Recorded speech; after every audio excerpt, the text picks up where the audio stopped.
ہر قسم کے روحانی جسمانی مسائل اور وظائف کے لیے پیر اقبال قریشی چینل کو سبسکرائب کریں۔ پیر اقبال قریشی۔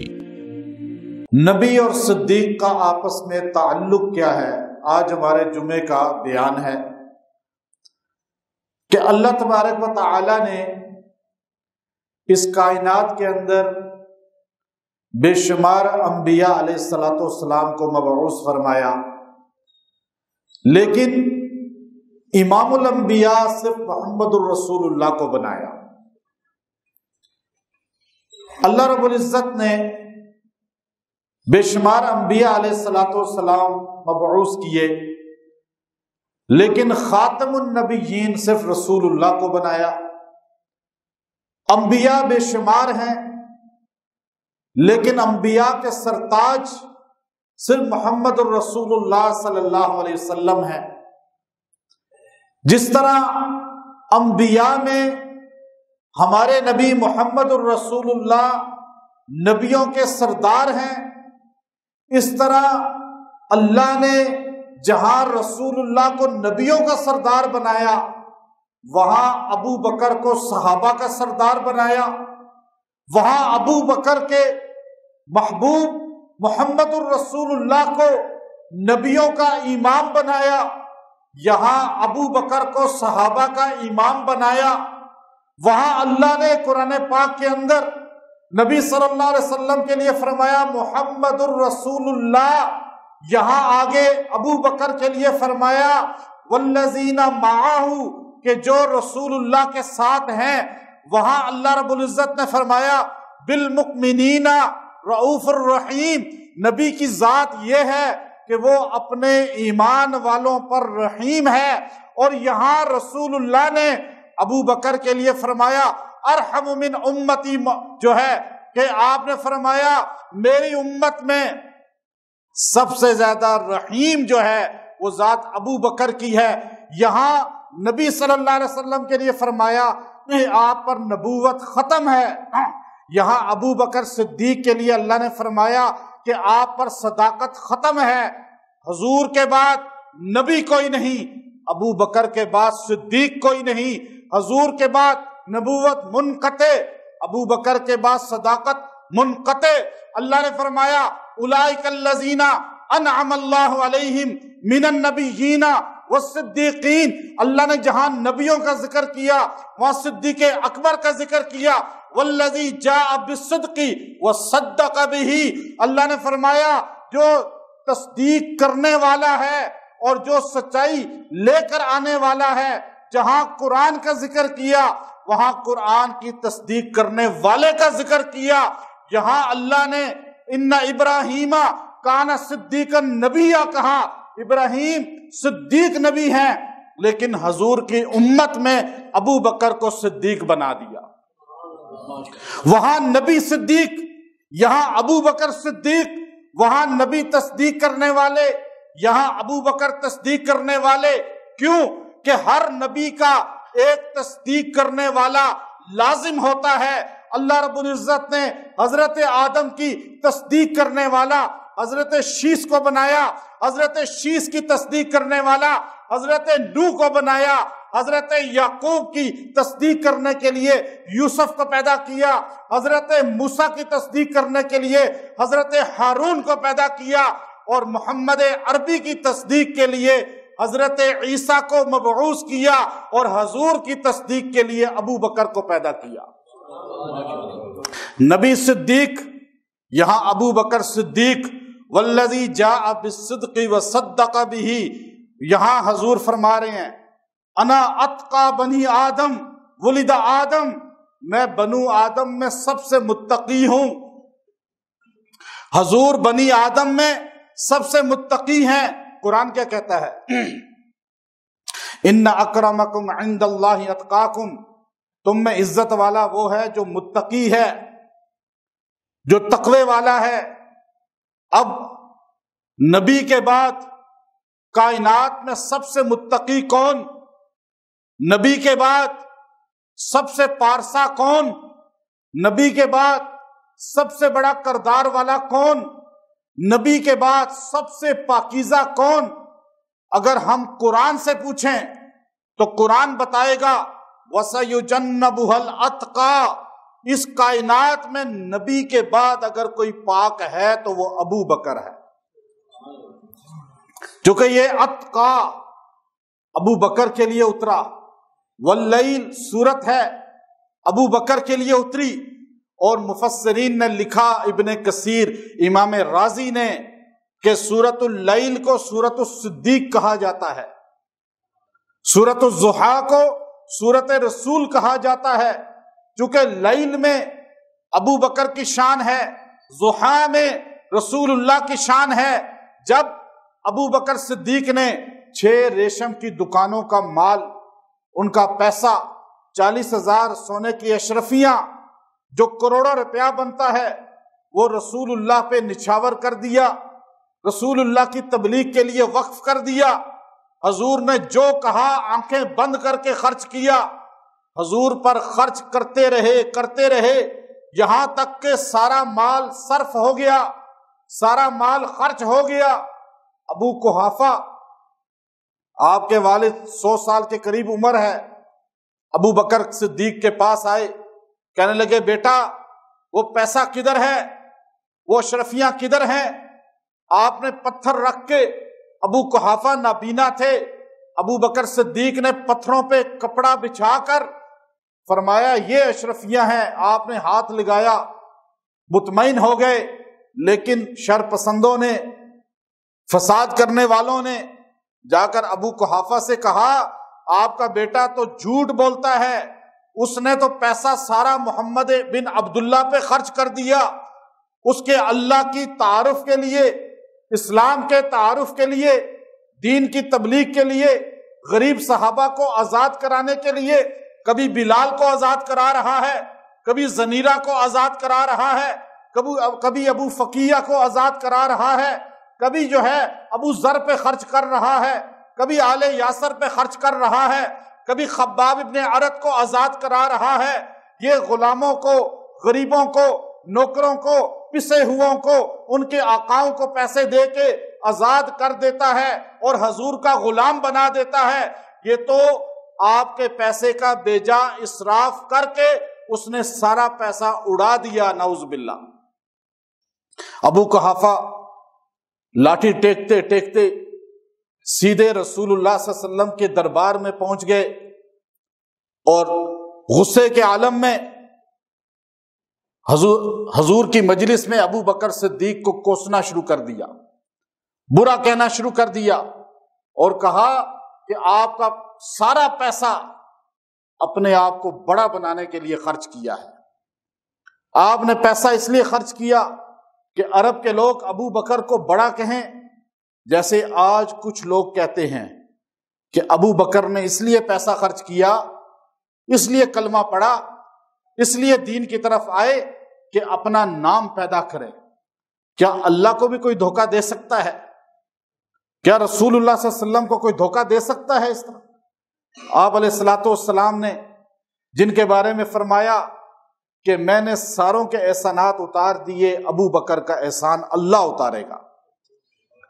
ابو بکر خاموشی سے بیٹھے ہوئے ہیں، ابو قحافہ برا کہہ رہے ہیں، تنقید کر رہے ہیں، اور مکہ کے مشرک کھڑے تماشا دیکھ رہے ہیں بیت اللہ کے صحن میں، اور ابو قحافہ کہنے لگے ابو بکر تو نے اللہ کو نہیں، محمد رسول اللہ کو نہیں، بلکہ لوگوں میں اپنا نام پیدا کرنے کے لیے یہ سب خرچ کیا۔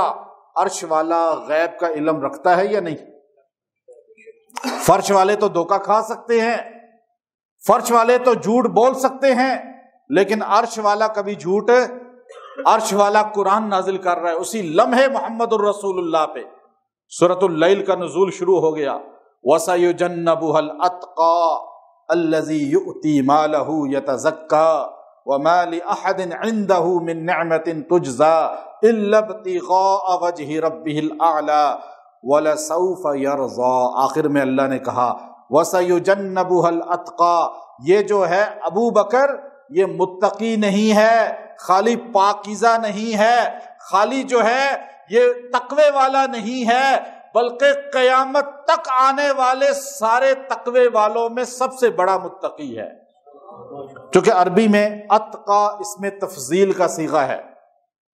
جیسے آپ کہتے ہیں نا کبیر بڑا، لیکن اذان میں کبیر نہیں کہتے، اذان میں کیا کہتے ہیں؟ اللہ اکبر. اکبر کیا ہے؟ اس میں تفضیل ہے. عربی میں اس میں تفضیل کہتے ہیں کہ اب اس سے بڑا لفظ استعمال کیا عربی گرامر میں، اکبر سے بڑا ہے ہی کوئی نہیں، کوئی جملہ ہی نہیں ہے اکبر سے بڑا. عظیم آپ کہہ سکتے ہیں، عظیم، لیکن عظیم کو آپ جب زیادہ عظیم شو کریں گے تو کیا بولیں گے؟ اعظم. آپ کہیں گے حسین، لیکن آپ جب کہیں گے کوئی حسن ختم ہے اس پہ تو آپ کہیں گے احسن. اسی طرح جب آپ کہیں گے متقی، تقوی، تو تقوی تو ہر کوئی ہو سکتا ہے، ہر بندہ تقوی والا ہو سکتا ہے، لیکن جو تقوی والوں کا سردار ہے، سارے تقوی والوں میں امت میں سب سے بڑا ہے، تو اسے اتقا، اکبر، اعظم، احسن. تو پتہ یہ چلا اتقا ابو بکر ہے، جو قدم ابو بکر سے جڑ جائے گا وہ متقی بن جائے گا.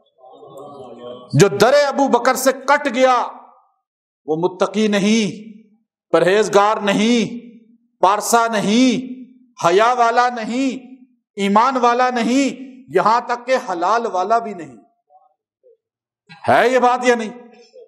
کیونکہ سب سے بڑا تقوی والا، پاکیزہ، پارسا، متقی اس امت کا ابو بکر. ابو بکر کو قرآن نے کہا، پھر کہا وَمَا لِأَحَدٍ عِندَهُ مِن نِعْمَةٍ تُجْزَى إِلَّا ابْتِغَاءَ. اللہ کہتا ہے میں گواہی دیتا ہوں ابو بکر نے جو خرچ کیا ہے مجھے راضی کرنے کے لیے خرچ کیا ہے. اب یہ کس نے کہا؟ عرش والے نے.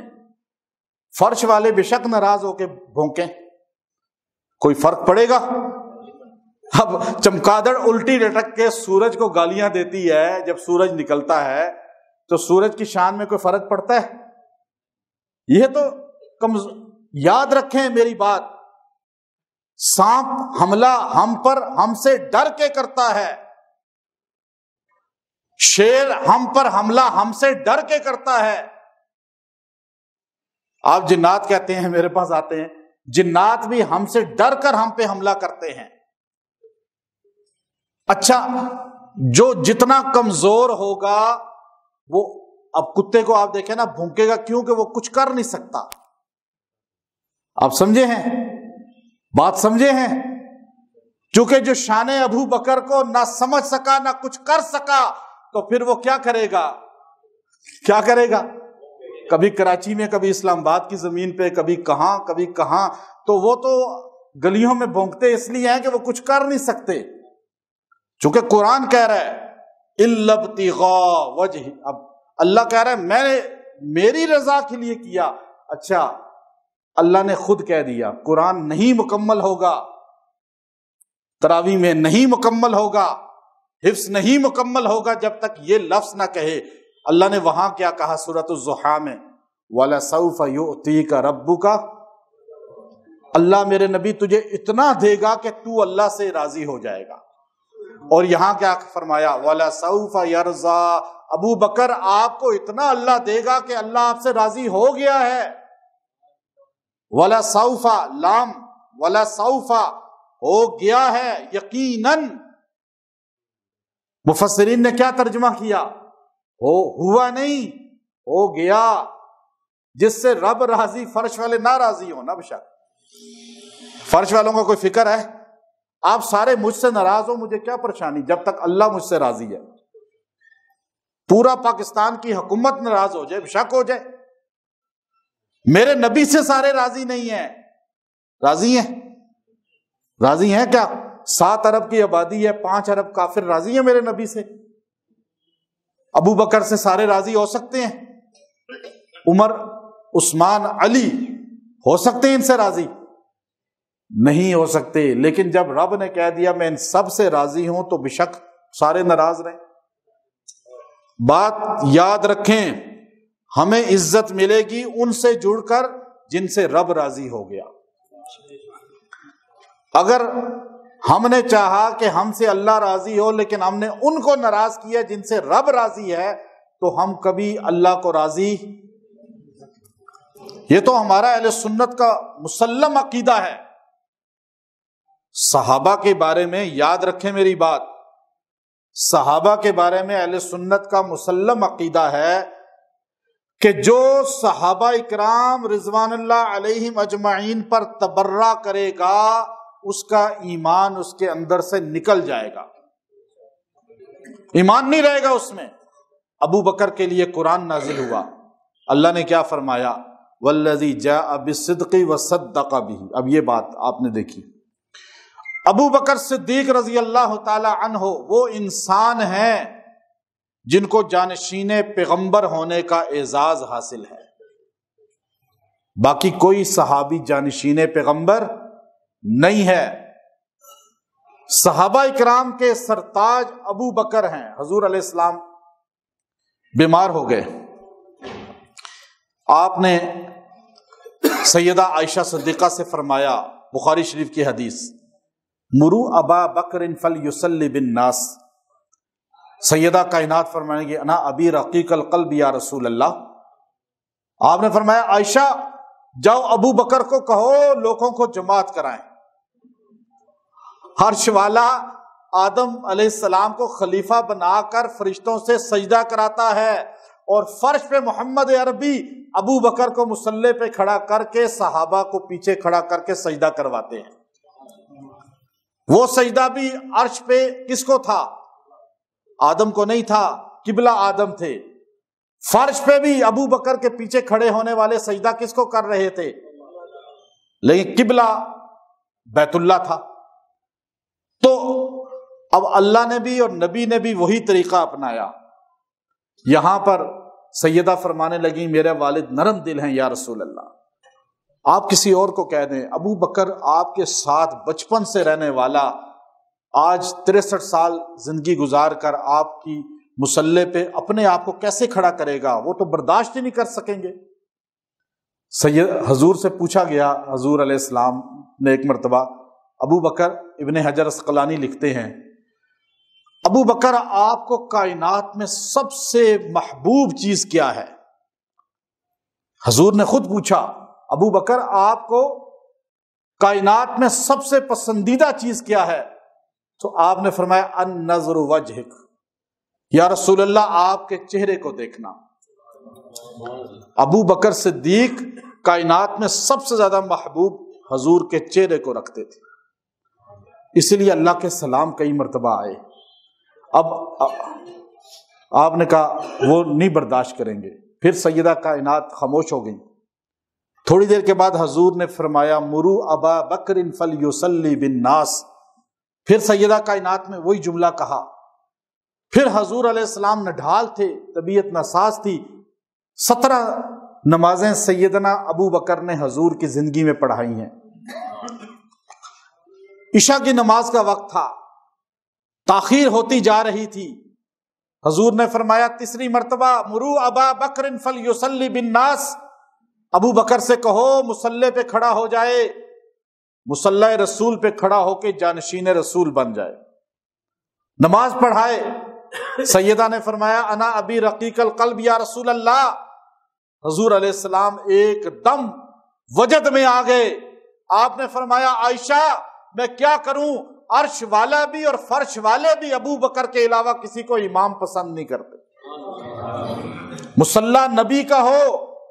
حضور نے فرمایا یہ جائز نہیں ہے جس مجلس میں ابو بکر ہو کوئی اور مصلی پہ کھڑا ہو۔ ابو بکر صدیق حضور کی زندگی میں مصلی پہ کھڑے ہوئے، نمازیں پڑھائیں، اور یاد رکھیں ایسی محبت کا حق ادا کیا کہ کائنات میں ابو بکر سے زیادہ نبی سے محبت کرنے والا کوئی نہیں۔ قرآن کو کہنا پڑا اذ یقول لصاحبہ اذ ہما فی الغار اذ یقول لصاحبہ، وہ غار کا آپ کا ساتھی، چونکہ قرآن نے یار غار ابو بکر کو کہا، اور پھر کوئی کہے یار غار ابو بکر تھے لیکن آپ کا دل ٹھیک نہیں تھا، تو بتائیں عرش والا جھوٹ بول سکتا ہے؟ قرآن کہتا ہے اذ ہما فی الغار، اذ یقول لصاحبہ، صحابی بھی قرآن نے کہہ دیا۔ صحابی کس نے کہا؟ قرآن نے۔ صحابی پر جنت واجب ہے، اور ابو بکر وہ انسان ہیں جن کے بارے میں حدیث صحیح حضور صلی اللہ علیہ وسلم فرماتے ہیں، اے مسلمانوں تم سارے کے سارے جنت کے 8 دروازے ہیں، ایک دروازہ ذاکرین کے لیے، ایک روزہ داروں کے لیے، کوئی تہجد گزاروں کے لیے، کوئی صابرین کے لیے، کوئی نمازیوں کے لیے۔ 8 دروازے، جو جس کی کثرت رکھے گا اسی دروازے سے جنت میں داخل ہو جائے گا۔ آپ صلی اللہ علیہ وسلم نے فرمایا میری امت کا ایک آدمی ایسا ہے جنت کے 8 دروازے فخر کے طور پہ کہیں گے، التجا کریں گے، درخواست کریں گے، ابو بکر ہم سے داخل ہو کر ہمیں عزت بخشیں۔ جنت کے 8 دروازے جس کو پکاریں گے وہ امت کا ابو بکر ہے۔ ہم جنت مانگتے ہیں، جنت ابو بکر کو چاہتی ہے۔ ہم اللہ سے کہتے ہیں اللہ راضی ہو جا، اللہ ابو بکر کو کہتا ہے وَلَا سَوْفَ يَرْضَى، میں تو تجھ سے راضی ہو گیا۔ ہم کہتے ہیں حضور ہم سے راضی ہو جائیں، حضور کہتے ہیں میں ابو بکر تجھ سے راضی ہوں، اللہ تجھے ان احسانات کا صلہ دے گا جو تو نے مجھ پر کیے ہیں۔ اللہ کہے گا جب حشر کا میدان ہوگا، انبیاء کھڑے ہوں گے، آدم صفی اللہ ہوں گے، سارے لوگ آدم علیہ السلام کے پاس چلے جائیں گے، آدم آپ اللہ کے پہلے بندے ہیں، اللہ نے آپ کی تخلیق کی، اللہ نے آپ کو پہلا نبی بنایا، آپ اللہ سے التجا کریں، اللہ حساب شروع کرے۔ یہ سورج نیچے ہے، زمین تپش رہی ہے اور پاؤں ننگے ہیں اور ہم پسینے میں شرابور ہیں۔ آدم کہیں گے مجھے اپنی خطا یاد ہے، میں اللہ کے سامنے بول نہیں سکتا۔ حضرت نوح کے پاس جائیں گے، وہ کہیں گے مجھے یاد ہے میں نے بیٹے کی سفارش کر دی تھی، میں اللہ سے بات نہیں کر سکتا۔ حضرت ابراہیم کے پاس جائیں گے، ابراہیم کہیں گے میں نہیں بات کر سکتا، میں نے اپنے مشرک باپ کی اللہ سے سفارش کی تھی، مجھے ڈر ہے کہیں اللہ پوچھ میں نہ پڑ جائے۔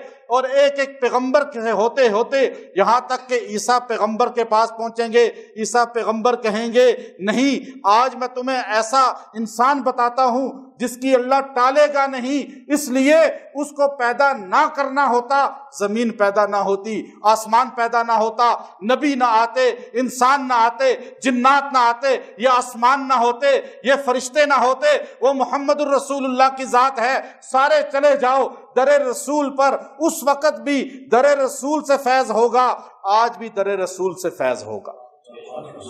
یہ سنیوں کا عقیدہ ہے یا نہیں ہے نا؟ سارے رسول اللہ کے پاس جائیں گے، حضور سجدے میں گر جائیں گے۔ مختار کوئی نہیں ہے اللہ کے سامنے، یاد رکھنا۔ مختار کون ہے کائنات میں؟ عقیدہ سنی بتا رہا ہوں، کیونکہ نبی کا جھکنا اللہ کے سامنے بتا رہا ہے کہ مختار کون ہے۔ نبی جھک جائیں گے، کس میں؟ بخاری کی حدیث ہے، سجدے میں۔ اللہ کہے گا ارفع رأسک یا محمد اشفع، اٹھائیں سر میرے نبی، مانگیں۔ مانگنا آپ کا کام ہے، دینا میرا کام ہے۔ اللہ دے گا، نبی مانگے گا، حضور کہیں گے یا اللہ حساب شروع کریں۔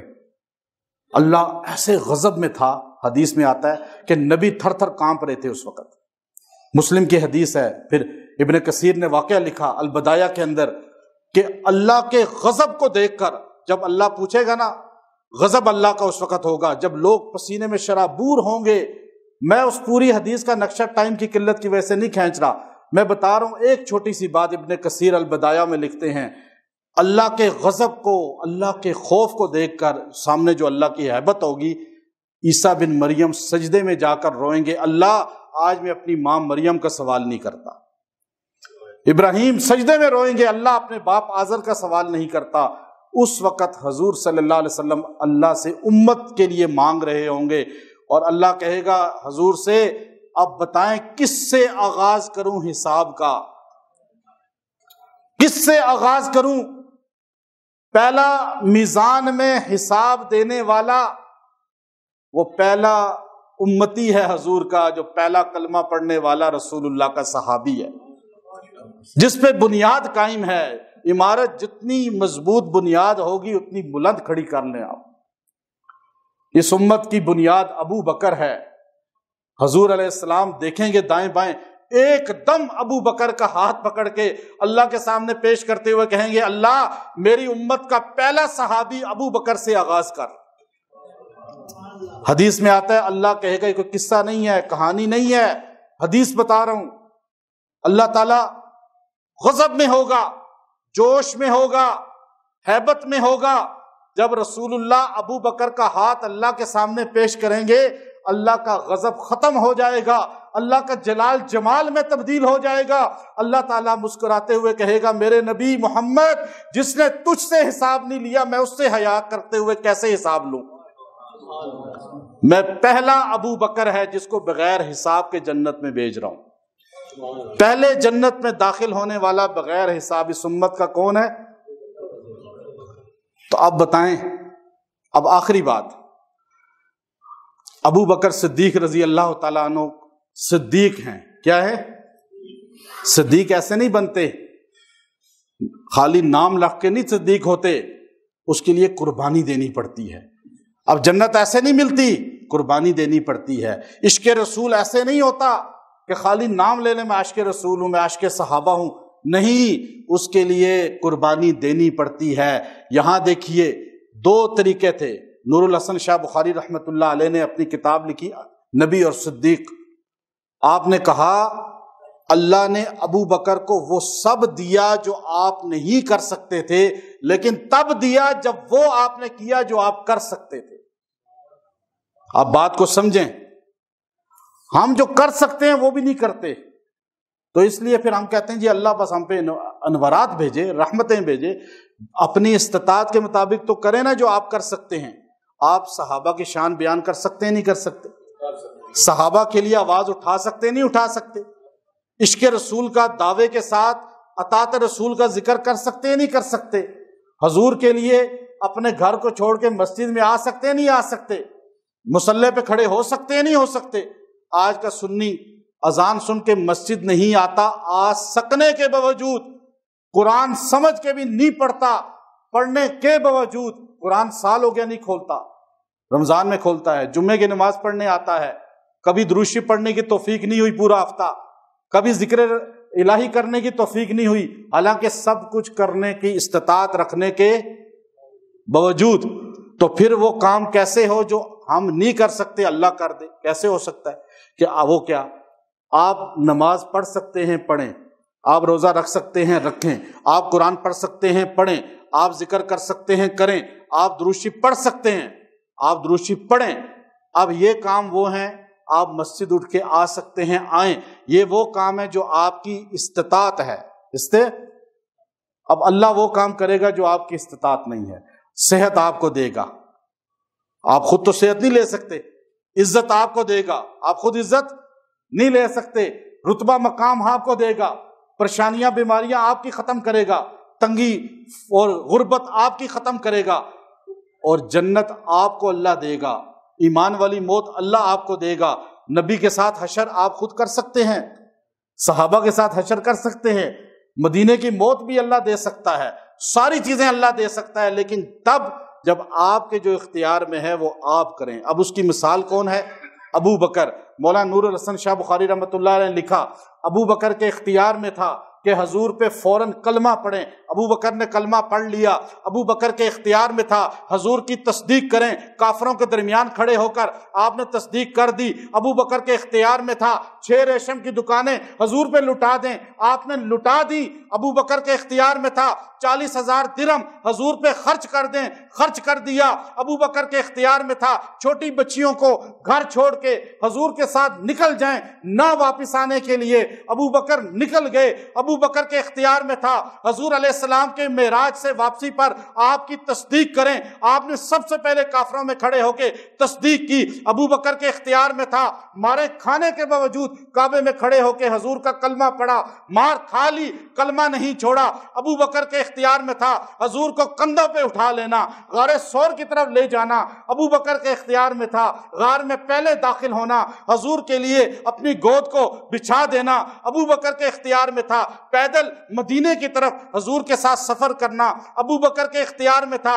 قبا نماز جمعہ کا ادا کرنا ابو بکر کے اختیار میں تھا، کہ حضور پہ سایہ کر دینا ابو بکر کے اختیار میں تھا، بدر میں شریک ہو جانا، احد میں شریک ہو جانا، 27 غزوات میں شریک ہو جانا، حضور کے ساتھ رات دن ہم سفر رہنا، حضور کے لیے اپنی وفاؤں کو قربان کر دینا، حضور کے لیے اپنی جان تک کی بازی لگا دینا، حضور کے لیے اپنی اولاد کو قربان کر دینا، اپنی بیٹی کو رسول اللہ کے نکاح میں دے دینا، یہ سب آپ کے اختیار میں تھا جو آپ کر سکتے تھے۔ کیا آپ نے یا نہیں کیا؟ یا عذر کیا کہ مسجد کون جائے، ابھی سردی ہے؟ اب جو نہیں اختیار میں تھا وہ کس نے کیا؟ اب آپ دیکھیے 200 ایسی آپ کی اللہ نے مناقب بنائے کہ حضور کے ساتھ اللہ نے آپ کو جوڑ دیا۔ فارسی میں کہتے ہیں من تو شدم تو من شدی، من تن شدم تو جاں شدی، تاکس نہ گویت بھاد ازی، من دی گرم تو دیگری۔ کا ایک روح اور ایک جسم، لیکن حضور اور ابو بکر ایسے ہو گئے جیسے ایک جسم ایک روح ہیں۔ دو جسم دو روح نہیں ہیں۔ ابو بکر کو دیکھنے والا کئی حضور سمجھ لیتا تھا۔ ابو بکر رسول اللہ کی مشابہت اتنی تھی کہ لوگ آ کر پہلے آپ کو کئی مصافحہ کرتے تھے کہ شاید یہ محمد رسول اللہ ہے۔ حدیث کے اندر پورا واقعہ موجود ہے۔ اللہ نے آپ کو وہ اعزاز دیا جو آپ نہیں کر سکتے تھے۔ آپ دیکھتے جائیں، نور الحسن شاہ بخاری رحمۃ اللہ علیہ فرماتے ہیں، اپنی کتاب میں لکھتے ہیں، اللہ نے آپ کو وہ اعزاز دیے جو آپ نہیں کر سکتے تھے۔ حضور کو عمر کتنی ملی؟ 63 سال۔ ابو بکر کو عمر ملی 63 سال۔ حضور علیہ السلام کا وصال ہوا پیر کے دن، ابو بکر کا وصال ہوا پیر کے دن۔ حضور فوت ہوئے صبح کے ٹائم، ابو بکر فوت ہوئے صبح کے ٹائم۔ حضور علیہ السلام جو ہے جس چارپائی پہ لٹائے گئے اسی چارپائی پر ابو بکر کو لٹایا گیا۔ حضور علیہ السلام نے اپنے پرانے کپڑوں کے اندر کفن لیا اور ابو بکر صدیق نے بھی وصیت کی پرانے کپڑوں کے اندر کفن لیا۔ حضور علیہ السلام کو انتقال سے 17 دن پہلے درد سر سے تکلیف کا آغاز ہوا۔ ابو بکر صدیق کو انتقال سے 17 دن پہلے درد سر سے تکلیف کا آغاز ہوا۔ حضور علیہ السلام کو شدید بخار ہوا، ابو بکر صدیق کو بھی شدید بخار ہوا۔ حضور علیہ السلام نے اپنے سرہانے پر ایک کٹورے میں پانی رکھا ہوا تھا، بار بار چہرے پہ وہ گیلا ہاتھ مارتے تھے۔ ابو بکر صدیق نے بھی سرہانے کٹورے میں پانی رکھا ہوا تھا، گیلا کر کے بار بار اپنے چہرے پہ ہاتھ مارتے تھے۔ حضور علیہ السلام کو جو ہے 2 سال پہلے انتقال سے زہر دیا گیا، ابو بکر صدیق کو وصال سے 2 سال پہلے زہر دیا گیا۔ حضور کے ساتھ جس چیز کو زہر ڈال کے دیا گیا وہ گوشت تھا، ابو بکر صدیق کو بھی زہر جس میں دیا گیا وہ گوشت تھا۔ حضور علیہ السلام کو وہ زہر دینے والی یہودیہ تھی، ابو بکر کو بھی زہر دینے والی یہودیہ تھی۔ حضور کے ساتھ کھانے میں ایک صحابی شریک تھا اور یہاں ابو بکر کے ساتھ بھی کھانے میں ایک صحابی شریک تھا۔ حضور کے ساتھ کھانا کھانے والا صحابی شہید ہو گیا زہر کے اثر کی وجہ سے، حضور کو اللہ نے بچا لیا۔ ابو بکر کے ساتھ وہ کھانا کھانے والا صحابی شہید ہو گیا زہر کی وجہ سے، ابو بکر کو اللہ نے بچا لیا۔ حضور علیہ السلام انتقال سے پہلے 2 سال بعد زہر کا اثر ہوا۔ آپ فرماتے تھے عائشہ میرے جسم کے اندر آنتیں کٹ رہی ہیں، اس لیے حضور کو شہادت کا مقام ملا، امت نے حضور کو شہید کہا ہے۔ ابو بکر صدیق 2 سال بعد جب زہر کا اثر ہوا اپنی بیٹی عائشہ سے فرمانے لگے عائشہ میرے اندر آنتیں کٹ رہی ہیں، خون کے لوتھڑے باہر آ رہے ہیں اور آپ کو بھی اللہ نے شہادت کا مقام دیا۔ حضور علیہ السلام کا آخری لفظ تھا اللہم فی الرفیق الاعلی، ابو بکر کا آخری لفظ تھا اللہم رفیق فی الاعلی، اور حضور علیہ السلام کو آخری عمل جو تھا وہ مسواک تھا۔ عبد الرحمن کمرے میں داخل ہوئے، سیدہ عائشہ رضی اللہ تعالیٰ عنہ نے دیکھا کہ حضور کی نگاہیں عبد الرحمن کے ہاتھ میں مسواک کی طرف ہیں۔ حضور سے پوچھا یا نبی اللہ مسواک چاہتے ہیں؟ حضور بول نہیں سکتے تھے ضعف کی وجہ سے، سر ہلایا۔ سیدہ نے وہ مسواک لے کر اپنے دانتوں میں اس کو چبایا، اس کے بعد اسی کو دھونے کے لیے اٹھنے لگی۔ حضور نے فرمایا انگلی سے اشارہ کیا عائشہ اس کو دھونا نہیں ہے، تمہارا لعاب دہن وہی میرے پیٹ میں جائے گا۔ وہ مسواک آخری عمل رسول اللہ کا تھا، ابو بکر صدیق کو بھی آخری عمل مسواک تھا۔ وہاں مسواک لانے والے عبد الرحمن بن ابو بکر تھے، یہاں مسواک لانے والے عبد الرحمن بن ابو بکر تھے۔ وہاں چبانے والی عائشہ تھی، یہاں بھی چبانے والی عائشہ تھی۔ وہاں حضور کا سر دنیا سے جاتے ہوئے عائشہ صدیقہ کی گود میں تھا، یہاں ابو بکر دنیا سے جا رہے ہیں، آپ کا سر عائشہ کی گود میں ہے۔ حضور کے پیٹ میں آخری چیز جو گئی وہ سیدہ عائشہ کا لعاب دہن ہے، ابو بکر کے پیٹ میں آخری چیز جو گئی وہ سیدہ عائشہ کا لعاب دہن ہے۔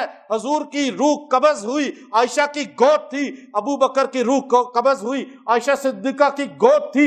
حضور علیہ السلام کی ایک نواسے کو شہید کیا گیا، کس طرح شہید کر کے اس کی گردن کاٹی گئی؟ ابو بکر صدیق کے نواسے کو شہید کیا گیا، اس کی گردن کاٹی گئی۔ وہاں حضور کے نواسے کو کربلا میں شہید کیا گیا، ابو بکر کے نواسے کو مکہ میں شہید کیا گیا۔ حضور کے نواسے حسین کا سر یزید کے پاس گیا، یہاں عبداللہ بن زبیر ابو بکر کے نواسے کا سر ولید بن عبد الملک کے پاس گیا۔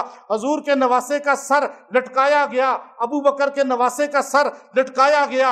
حضور علیہ السلام کی بیٹی کو اللہ رب العزت نے جنت کی عورتوں کی سردار کہا اور پوری دنیا کی بہترین عورت کہا۔ ابو بکر کی بیٹی عائشہ کو کائنات کی بہترین عورت کہا۔ حضور علیہ السلام کا ایک داماد عشرہ مبشرہ میں سے ہے، ابو بکر کا داماد بھی عشرہ مبشرہ میں سے ہے۔ حضور علیہ السلام کو جس صحابی نے آ کر قبر کھودی اسی صحابی نے ابو بکر کی قبر کھودی۔ حضور علیہ السلام کو رات میں قبر عطر میں اتارا گیا، ابو بکر کو بھی رات میں قبر میں اتارا گیا۔ حضور علیہ السلام کے لیے جہاں پہ قبر کھودی گئی ابو بکر کے لیے وہی قبر کھودی گئی۔ حضور کی قبر صندوقی تھی، ابو بکر کی قبر بھی صندوقی تھی۔ ابو طلحہ وہاں قبر کھودنے والے تھے، ابو طلحہ یہاں قبر کھودنے والے تھے۔ بلال وہاں پانی چھڑکنے والے تھے، بلال یہاں پانی چھڑکنے والے تھے۔ حضور علیہ السلام کی قبر کو جنت کا باغ کہا گیا، ابو بکر کے روزے کو جنت کا باغ کہا گیا۔ حضور روزے میں جنت کے ہیں، ابو بکر بھی جنت میں ہیں۔ حضور نے فرمایا قیامت کا دن ہوگا، میں جہاں سے اٹھوں گا ابو بکر وہاں سے اٹھے گا، میں جہاں جاؤں گا ابو بکر میرے ساتھ جائے گا، میں حوض کوثر پہ ہوں گا ابو بکر حوض کوثر پہ ہوگا، میں جام پلاؤں گا ابو بکر جام پلائے گا، میں جنت میں جاؤں گا تو ابو بکر بھی جنت میں جائے گا۔ اب یہ سارا کچھ کر سکتے تھے ابو بکر؟